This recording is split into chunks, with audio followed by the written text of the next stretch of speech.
Okay. Can you take us through the time when it was the peak of the pandemic and nobody really knew what was going on? Tell us what it was. Tell us how you were coping during the time of the pandemic.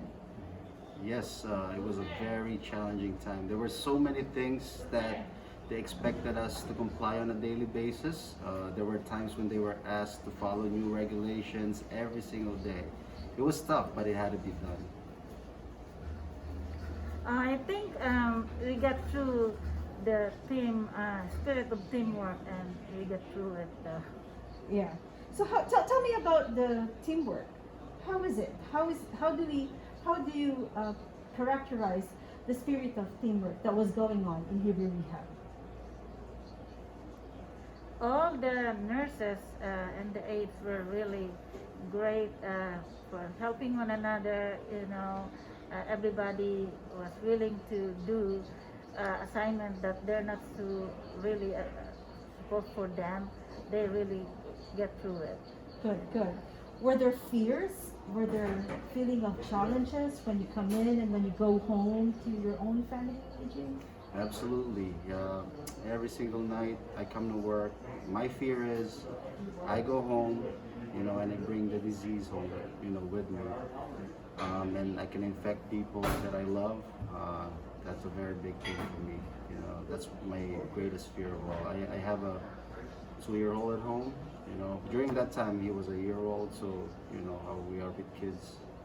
We try to protect them, as much as we can. What kept you both going? What kept you pushed through the challenges?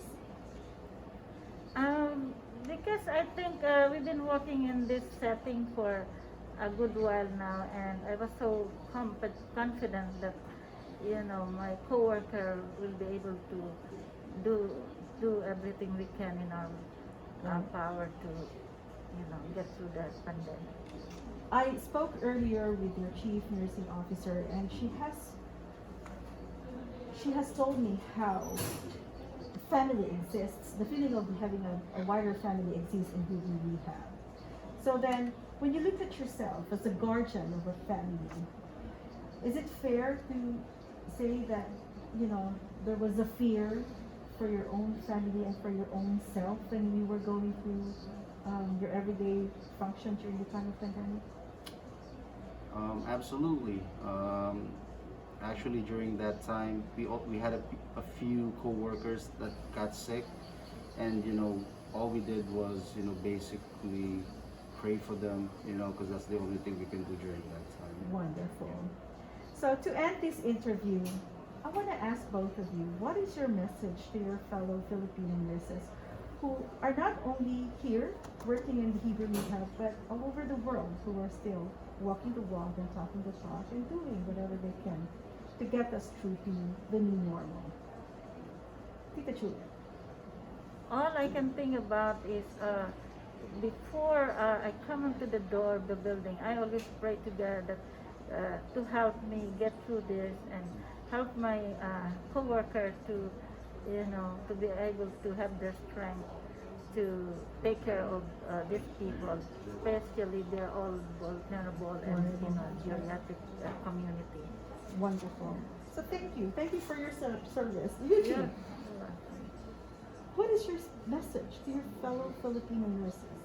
My message would be, stay strong. This won't be the last time that we're gonna have these kinds of situations, but just stay strong. Be the nurses that we, if we just do the job that we're here to do, and take care of each other, take care of Take yourself. care of each other. I think that's very Yeah. important. I mean, we've always been taking care of other people, Right. but Yep, we have to remind ourselves, isn't it? that's right. We also have to take care of us. That is true. So thank you again. Thank you for your contribution in making us walk the new path to new normal. And I would give you a copy of this interview just before we show it to the general public. And I